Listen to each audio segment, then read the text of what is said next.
Bonjour à tous, alors ici on va s'intéresser à l'exercice d'arithmétique suivant. Donc je vais vous donner un entier n et je vais vous demander de montrer qu'il existe toujours un entier qui s'écrit qu'avec des 1 et qui soit multiple de n. Donc par exemple pour n égale 3, 3 divise 111. Donc pour n égale 7, 7 divise 111 111. Voilà. Alors je prétends que ça c'est vrai quel que soit n à condition qu'il soit premier avec 10. Et alors pourquoi c'est vrai? Eh bien c'est à vous de le démontrer. Et donc je vous laisse mettre la vidéo sur pause pour faire ça.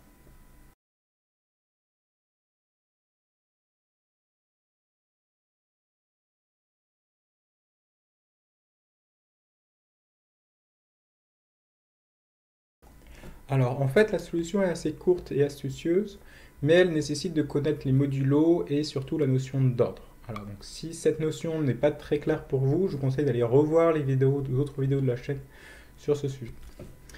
Et alors sinon, c'est parti pour la correction. On commence par exprimer qu'est-ce que ça veut dire un nombre qui s'écrit qu'avec des 1. Alors qu'avec des 1, je peux aussi l'écrire qu'avec des 9 divisé par 9.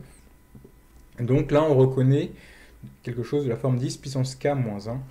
Alors ce que j'ai écrit ici, c'est bien sûr juste la formule, la somme géométrique, avec x égale 10. Donc 1 plus 10 plus 1, etc. Très bien. Alors qu'est-ce qu'on veut?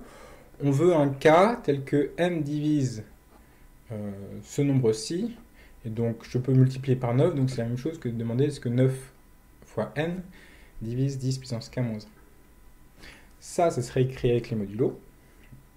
Donc il suffit que 10 puissance k soit égal à 1 modulo 9, et il se trouve que c'est toujours vrai parce que n est premier avec 10, donc 9n est premier avec 10.